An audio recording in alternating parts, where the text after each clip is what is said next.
आज बात करते हैं ख़वातीन हज़रात लेकोसेमाइड के हवाले से। लेकोसेमाइड बुनियादी तौर पे एक एंटी एपिलेप्टिक ड्रग है जो कि एडल्ट्स के लिए मुख्तस है और एडल्ट्स में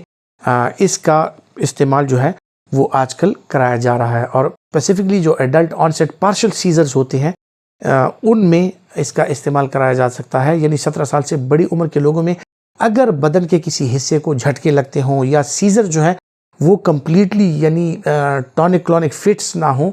यानी आपका पूरा बदन इन्वॉल्व ना हो और कहीं पे झटके लगते हैं, कुछ लोगों में हाथ पाँव में या मुख्तलिफ किस्म के मस्कुलर ट्विचेस होते हैं, उनमें लेकोसेमाइड का इस्तेमाल कराया जाता है। लेकोसेमाइड बुनियादी तौर पे एक एंटी एपिलेप्टिक ड्रग है और इसका बुनियादी काम जो सोडियम गेटेड चैनल्स होते हैं आपके न्यूरॉन्स पे, आपके न्यूरो ट्रांसमीटर्स जहाँ पे रिलीज होते हैं साइनेप्टिक मेम्ब्रेन्स पर, सो वहाँ पर इन सोडियम गेटेड चैनल्स को वो इनहिबिट करता है, इनको स्लो कर देता है और आपके जो रैपिड फायरिंग हो रही है मुख्तलिफ किस्म की उसकी जो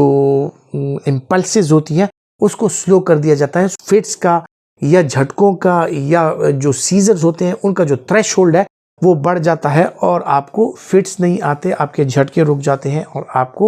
आप उससे महफूज रहते हैं।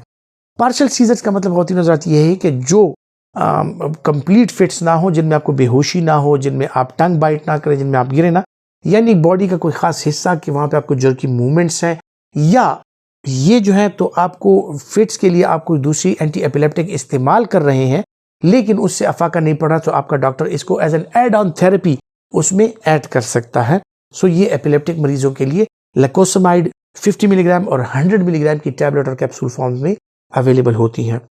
एपिलेप्सी के अलावा जिस तरह मैंने कहा कि ये एक मेम्ब्रेन स्टेबलाइजर है, तो इस मेम्ब्रेन स्टेबलाइजर के बहुत से और इफेक्ट्स भी होते हैं। यानी जिस तरह के मुख्तलिफ मेम्ब्रेन स्टेबलाइजर जिस तरह गैबापेंटीन, प्रीगैबलिन वगैरह और इसी तरह ड्यूलॉक्सिटीन के कुछ वो थे क्वालिटीज़ कुछ थी, वो इसमें भी हैं कि ये नर्व मेम्ब्रेन को स्टेबलाइज करता है, नर्व इम्पल्सेस को स्टेबलाइज करता है और आप में जो फाइब्रोमाइल्जिया टाइप के या इस तरह के एक्स एंड पेन्स होती हैं या बदन में कहीं पे नमनेस होती है या कुछ फंक्शनल किस्म की प्रॉब्लम्स होती हैं कि जिस तरह बदन में कहीं पे गुदगुदी होना या सुन हो जाना या इस तरह की चीज़ें, या दर्द होना जिसका कोई वो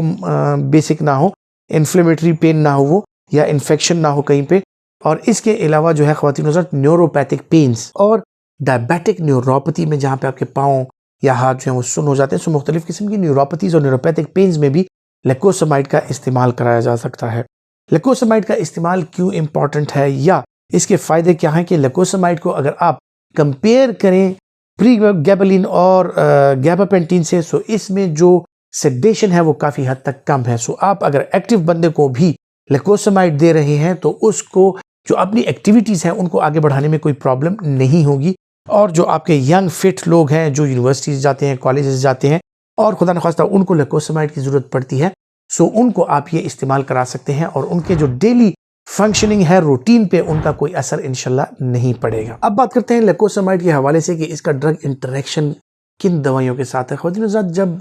कुछ लोग कार्बामेज़ेपिन ले रहे होते हैं एपिलेप्सी के लिए या ऐसी दवाइयाँ ले रहे होते हैं जिनमें सेडेशन ज़्यादा हो, सो उसमें अगर 2 दवाइयाँ ऑलरेडी ले रहे हैं तो आपको एक कम करके फिर आपको लेकोसेमाइड ऐड करनी है। कुछ लोग जो हैं 2 दवाइयाँ ऑलरेडी ले रहे होते हैं और उनको लेकोसेमाइड ऐड की जाती है जो कि उनके मैकेनिज्म को इन्हेंस करती हैं, बढ़ा देती हैं और आपका पेशेंट जो है वो ओवरडोज हो सकता है। इसके अलावा ख़वातीन हज़रात जो लोग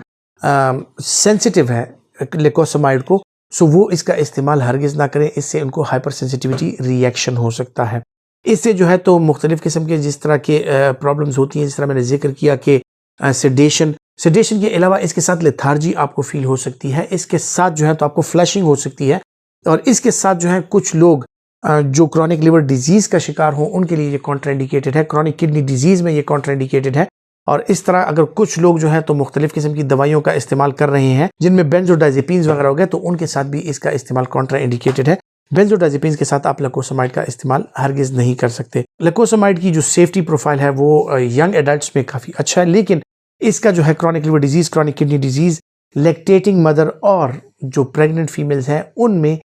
इसका जो सेफ्टी प्रोफाइल है वो अभी इतना इस्टेब्लिश नहीं है। और ख़ुसूसन 12 साल से कम उम्र के बच्चों में ये बिल्कुल नहीं देनी चाहिए क्योंकि ये उनमें बोन, टेंडन और जो न्यूरोट्रांसमीटर्स हैं उनमें प्रॉब्लम क्रिएट करता है, साइनेप्टिक मेम्ब्रेन्स पे जाके, सो ये उनके लिए बाद में न्यूरोलॉजिकल डिसऑर्डर्स का भी सबब बन सकता है। ख़वातीन हज़रात, उम्मीद करता हूँ कि लिकोसामाइड के हवाले से ये मालूमात आपके लिए फ़ायदेमंद साबित होंगी, और अगर आपके लिए फ़ायदेमंद साबित हो रही हैं तो इसको लाइक करके आगे ज़रूर शेयर कीजिए। अपना बहुत सा ख्याल रखिएगा। अल्लाह हाफ़िज़।